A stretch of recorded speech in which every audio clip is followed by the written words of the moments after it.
여러분들과 함께 여행할 오늘의 집이 바로 눈앞에 있습니다. 주변으론 전형적인 농촌마을이고요. 국가산업단지 개발이 한창인 곳과 아파트 그리고 대형마트 등의 편의시설을 모두 갖춘 곳까진 자차로 10분이면 이동이 가능하고요. 집 외부는 물론 집 내부까지도 촬영해 왔으니 오늘의 정보 절대로 놓치지 말고 끝까지 시청해주세요. 집은 마을 입구에서부터 250m 정도 들어오셔야 하는 위치고요. 마을 내부의 규모는 그리 크지 않은 편이며 조용한 분위기의 마을입니다. 집 앞까지 차량 진입 충분히 가능한 상태고 도로의 폭은 3m 내외로 보여집니다. 집 앞으로 큰 건물은 선박 엔진 부품을 만드는 회사고요. 워낙 시설이 잘 갖춰진 기업이다 보니 분진이나 소음 등의 문제가 심하지 않습니다. 오늘의 집은 북서측과 서측으로 도로를 접한 상태며 국유지 도로와 현항도로로 이루어져 있지만 포장을 면에서 직접 진행했기 때문에 진입하는 데에 있어 지장을 주진 않습니다. 제가 방문했을 때 대문을 활짝 열려진 상태였고요. 대문에서부터 기품이 느껴지는 집인 것 같습니다. 대문을 지나면 정면으로 주택이 위치하고 있고 양쪽으로 수목들이 잔뜩 심어져 있습니다. 지금 집이 관리가 잘 되지 않아 마당에 자풀이 무성한 상태지만 하루나 이틀 정도 시간을 두고 정리하시면 금방 가능할 것 같습니다. 토지와 주택 모두 매각으로 진행되는 상태고요. 대지 면적은 347제곱미터로 105평이고 주택의 전체 면적은 49평이 되겠습니다. 인터넷으로 쉽게 입찰 가능한 공매로 진행되는 상태에 단순 세금 압류권에 숨겨진 임차 관계가 없기 때문에 큰 걱정 없이 가격만 잘 적어내면 소유권 이전이 가능합니다. 현재 가격은 1억 1천만 원에 진행이 되고 있지만 주변 시세와 내부 리모델링 비용이 들어가야 하기 때문에 적정 가격을 잘 생각해 보셔야 할 것 같고요. 공매는 경매와 달리 유찰될 때마다 10%씩 저감이 되기 때문에 최소 5번 정도는 낮아지면 아주 베스트일 것 같습니다. 주변 시세와 비교해서 지금의 반값인 5천만 원대로 취득한다면 정말 좋은 상태임이 분명합니다. 그리고 대지 위에 설치된 건물과 제시외 건물 그리고 수목 또한 모두 매각에 포함된 상태입니다. 주택의 구조는 조적조의 슬래브 지붕으로 이루어져 있고요. 외벽은 적벽돌 타일 마감으로 되어 있지만 리모델링을 진행하신다면 더 예쁘고 심플한 인테리어로 가시면 좋을 것 같습니다. 창호는 이중창 하이샤시로 되어 있고요. 사용 승인날은 1995년 11월 23일입니다. 그럼 지금부터는 주택의 내부로 이동해 조금 더 상세한 내용 살펴보겠습니다. 다행히도 창문이 열려 있었고요. 짐이 하나도 없는 상태여서 별도의 명도등은 필요 없습니다. 비워진 지는 꽤나 오래돼 보이는 상태죠?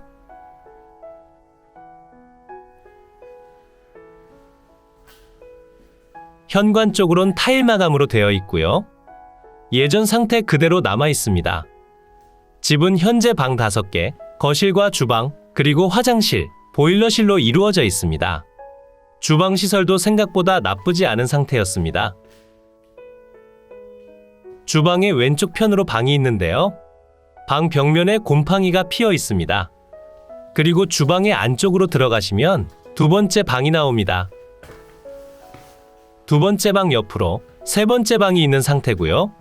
여기는 제시외 건물 기역번 조적조의 판넬 지붕으로 이루어져 있고 주택의 뒤에 크게 붙어있는 공간입니다. 방이 상당히 넓게 되어 있습니다. 그 옆으로 뒤편 마당과 이어진 공간이 있습니다.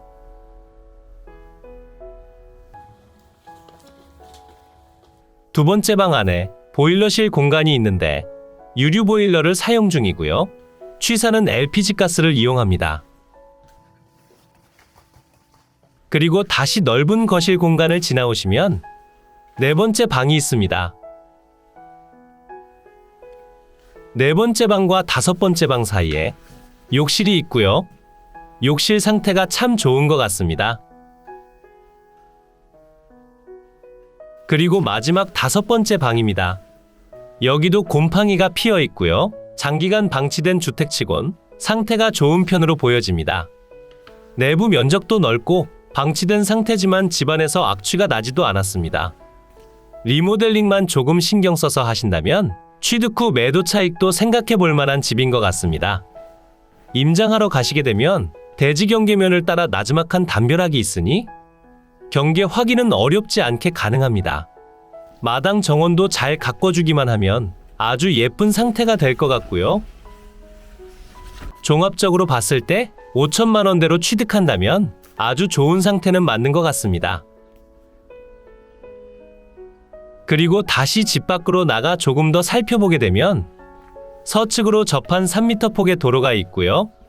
다른 각도에서 집을 보면 또 다른 느낌을 전해주는 것 같습니다. 벽면을 따라 수목들이 심어져 있는 상태에 담벼락의 높이는 다소 낮은 편입니다. 그리고 집 뒤로 넓은 농지가 펼쳐져 있는데 이 공간까지 조금 침범해서 집이 지어져 있습니다. 앞서 설명드렸던 집 내부의 넓은 방 기억나시죠? 그 방이 분홍색 벽면에 제시외 건물 기억번이고요. 다른 땅을 침범한 상태입니다. 뒤편에 위치한 땅은 상당히 넓은 상태로 소유자분과 그의 가족분들께서 공동으로 소유한 토지입니다. 만약 이 집을 매입할 의사가 있으시다면 뒤편 땅의 지분 취득을 위해 소유자분들과의 협의가 필요합니다. 만약 전체 토지 취득이 가능하다면 전부 다 매입해서 아주 넓게 사용하실 편도 무척이나 좋아 보입니다. 그럼 항공으로 이동해서 대지 경계면 한번 체크해 보겠습니다. 빨간색으로 표시되는 곳이 오늘 매각 물건의 대지 경계면이고요. 대지의 면적은 347제곱미터로 105평이고 계획관리지역의 가축사육 제한 구역으로 지정되어 있습니다. 대지 위에 위치한 주택만 놓고 본다면 뒤편 토지를 침범하지 않고 대지 경계 내부에 지어져 있지만 가건물로 만들어 놓은 큰 방과 판넬조로 이루어진 다용도실 공간이 대지 경계를 살짝 침범합니다. 방이 저렇게 필요 없다 하시면 일단은 그냥 사용하시다가 옆 측면 토지분들이 요구를 할 시 철거를 하시거나 타인 소유의 토지의 지분을 취득해 소유권을 주장하시면 되겠습니다. 노란색 네모 박스가 주택의 경계고요. 주택의 순수 면적은 99.63제곱미터 30평이고 조적조의 슬라브 지붕으로 되어 있습니다. 그리고 바로 뒤편으로 현황상 주택으로 사용되고 있는 미등기 건물 제시외 건물 기억번이고 조적조의 판넬 지붕으로 이루어져 있는 방 공간입니다. 면적은 61제곱미터 18.4평에 대지 경계면을 튀어나가 뒤편 토지의 일부를 차지하고 있고 이 건물이 차지한 땅은 소유자분의 가족분들이 지분으로 가지고 계신 토지입니다. 일단은 제시외 건물들까지 매각에 전부 포함이 되어 있긴 하지만 추후 협의가 필요한 상황이 생길 수도 있습니다. 그리고 그 옆으로 제시외 건물 니은번이 있고요. 현황상 주택의 다용도실로 사용 중이고 샤시조의 판넬 지붕 구조로 되어 있고 면적은 7제곱미터로 2평입니다. 그리고 제시외 구축물, 석재와 목재로 이루어진 파고라가 있고요. 파고라는 현재 나무와 덩쿨에 덮여 있어 잘 보이진 않습니다. 그리고 그 파고라 옆으로 옥상으로 이동하는 계단이 있습니다. 제시외 건물들이 침범한 토지에 대해서도 설명을 드리겠습니다. 제시외 건물이 침범한 토지는 436평의 면적을 가진 대지고요. 현재 소유자분과 가족분들 세 분이 공동으로 보유하고 있는 곳입니다. 진입하는 길목도 약간 포함이 되고 있지만 면에서 포장한 현황도로로서 막지는 못하는 상황이니 도로에 대한 걱정은 하지 않으셔도 되겠습니다. 개인적으로는 뒤편 요만큼의 토지만 분할해서 매수하시는 편도 좋아 보입니다. 주택의 방위 살펴보고 주위 환경 설명드리겠습니다. 거실 창문 기준에서 바라보게 되면 북향이고요. 남향으로 짓게 되면 조금 답답한 느낌이 드는 것 같아 이렇게 건축을 하신 것 같습니다. 그래도 앞쪽 건물과 간격이 상당한 편이기도 하고 건물의 개방감이 좋은 편이라 햇살에 대한 걱정은 하지 않으셔도 됩니다. 그럼 지금부터는 주위 환경 한번 살펴보겠습니다. 오늘의 매각 물건이 위치한 이곳은 경상남도 밀양시 무안면 마을리라는 곳에 있고요. 밀양시청과 밀양 나노융합단지까지 자차로 10분이면 이동 가능한 거리에 있고 시청 근처로 가시면 대형마트와 아파트 그리고 생활 편의시설들이 많이 모여 있습니다. 조금 아쉬운 점으로는 마을 내부에 축사들이 존재한다는 점입니다. 규모가 엄청 큰 편은 아니지만 축사가 곳곳에 있어 냄새에 민감하신 분들께는 추천드리지 않습니다. 이제 위성지도를 통해 보다 상세한 물건의 위치 설명드리겠습니다. 이곳이 오늘 매각 물건의 위치고요. 밀양시청까진 자차로 10분 정도면 이동이 가능한 위치에 있습니다. 주변으론 밀양, 부산, 창원, 함안, 의령, 창녕 등이 있고 부산광역시와 대구광역시에서 1시간 10분 정도면 이동이 가능합니다. 그러니 광역시에서 이동성 또한 상당히 좋다고 보여지니 1시간 정도 거리의 전원주택을 찾으셨다면 추천드릴 수 있겠습니다. 그럼 조금 더 확대시켜 볼까요?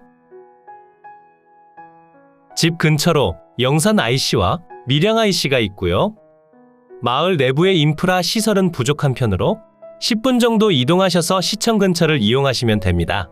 밀양도 꾸준히 개발이 이루어지는 지역군이어서 앞으로의 일자리와 부동산 가격의 동향은 전체적으로 나쁘지 않은 편이라 생각됩니다. 국가산업단지로 한창 조성 중인 공간도 있으니 오늘의 집 임장하시고 이쪽 편으로 한번 둘러보시면 도움될 것 같습니다. 오늘의 집 근처로 오시면 조그마한 마을들이 많이 모여 있고요. 왕복 2차선에 1080번 지방도가 지나가고 있으며 버스 정류장도 있습니다. 앞쪽으로 위치한 커다란 건물은 선박 엔진 부품을 만드는 회사이며 마을의 입구 쪽으로 주차장도 잘 되어 있습니다. 그리고 마을 내부에는 우사들이 다수 소재합니다. 하지만 집 주변으로 남은 우사는 여기 한 곳이며 들어오는 길에 있는 건물들은 현재 모두 비워져 있습니다. 그리고 집 뒤로 한 군데가 있습니다. 지금은 가축 사육 제한 구역으로 지정되어 새로운 우사가 생기진 못하고요.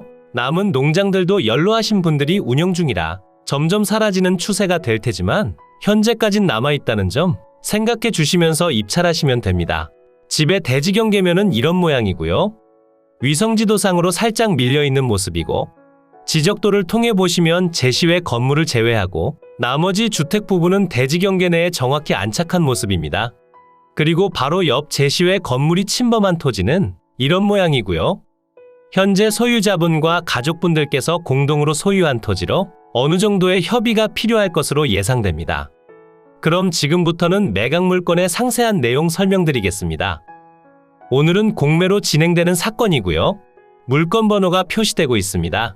경매의 사건 번호와 똑같다고 봐주시면 됩니다.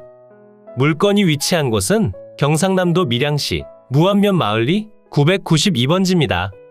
물건의 종류는 단독주택이고 감정가격은 1억 1,800만 원이고 현재 다시 진행되기에 똑같은 금액의 최저가를 보유하고 있습니다. 하지만 땅땅정보통의 정보를 들어주신 분들은 아시겠지만 이 가격대에는 구매하시면 안 됩니다. 적정 가격은 최소 반값까지는 가야 될 것으로 판단되며 반값이 된 뒤의 금액은 5,900만 원입니다. 주변 시세는 34만 원에서 52만 원에 형성되어 있지만 오늘의 집보다 못한 집들의 가격이고요. 오늘 물건은 집의 상태는 좋은 편이기 때문에 평당 60만 원 정도에 구매하더라도 절대 나쁜 금액이 아닙니다. 하지만 주변에 우사들이 있기 때문에 임장은 필수적으로 권해드립니다.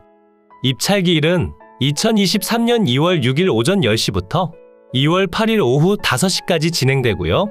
임장은 필수적으로 가보신 뒤 입찰은 인터넷으로 편하게 하시면 됩니다.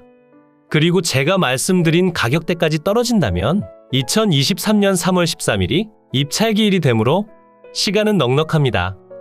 토지와 건물 일괄 매각이고요. 대지의 면적은 347제곱미터 105평이고 주택과 제시외 건물을 모두 더한 면적은 160.63제곱미터로 49평이고 전부 다 주택으로 사용 중인 공간입니다. 대지의 용도 지역은 계획관리 지역의 가축 사육 제한 구역이고요. 주택의 구조는 조적조의 슬라브 지붕이고 집 내부 큰 방으로 사용 중인 제시외 건물은 조적조의 판넬 지붕입니다. 건물 전체의 사용 승인날은 1995년 11월 23일로 모두 똑같습니다. 매각 현황 보시면 제가 설명해 드린 내용들이 모두 표시가 되고요. 맨 위에서부터 토지와 주택 그리고 현황상 주택으로 사용 중인 제시외 건물들이 있습니다. 부대 조건을 확인하시면 본건 지상의 제시외 건물 2동은 본건의 종물 및 부합물 성격으로 간주하여 매각 및 감정평가액에 포함하여 평가했고요. 본건 지상에 식재되어 있는 향나무 등은 경제적 가치가 미미하고 토지와 일체로 거래되는 관행을 고려 토지에 포함 평가됐습니다. 본건은 경남 밀양시 무안면 마을리 소재, 주식회사 화영 남측에 위치하며 부근으로 단독주택, 축사 및 농경지 등이 소재하며 제반 교통 상황은 보통입니다. 등기사항 증명서를 보시면 2014년도에 설정된 가압류권이 가장 빠른 일자기에 말소기 준등기가 되며 아래로의 내용들은 인수되지 않고 모두 소멸됩니다. 건물과 토지 모두 등기되어 있으며 보시는 바와 같이 어려운 권리는 전혀 없고 낙찰 후 소멸되는 권리입니다. 제3명세서도 확인해 보시면 매각에 포함되는 토지와 건물, 그리고 제시외 건물들이 표시되고요. 보증금은 매각 내전 가격의 10%가 필요합니다. 임차 현황이나 집의 전입자는 없는 상태고요. 보신 대로 비워진 지 꽤 오래된 집입니다. 제3명세서 마지막 장을 보시면 인수되거나 소멸하지 않는 권리 전혀 없고요. 설정된 지상권도 없는 상태입니다. 큰 방으로 사용되는 제시외 건물이 뒤편 토지를 침범하기 때문에 그에 따른 협상안이 필요합니다. 이로써 경매물건에 대한 설명은 끝났고요. 지금부터 가장 중요한 부분은 임장과 충분한 고민 후 금액 결정이 되겠습니다. 앞으로도 전국의 값싸고 좋은 물건들로 찾아올 테니 전국에 저렴하면서 좋은 매각 물건을 찾으실 때는 땅땅정보통을 찾아주세요. 구독과 좋아요, 알림 설정을 해주신다면 누구보다 빠르게 확인이 가능하니 부탁드려요. 추가로 멤버십 운영도 하고 있으니 더 좋고 많은 혜택을 원하신다면 멤버십 가입도 부탁드려요. 멤버십 가입 후 혜택은 커뮤니티 공지를 통해 확인이 가능하세요. 모두 좋은 하루 보내세요.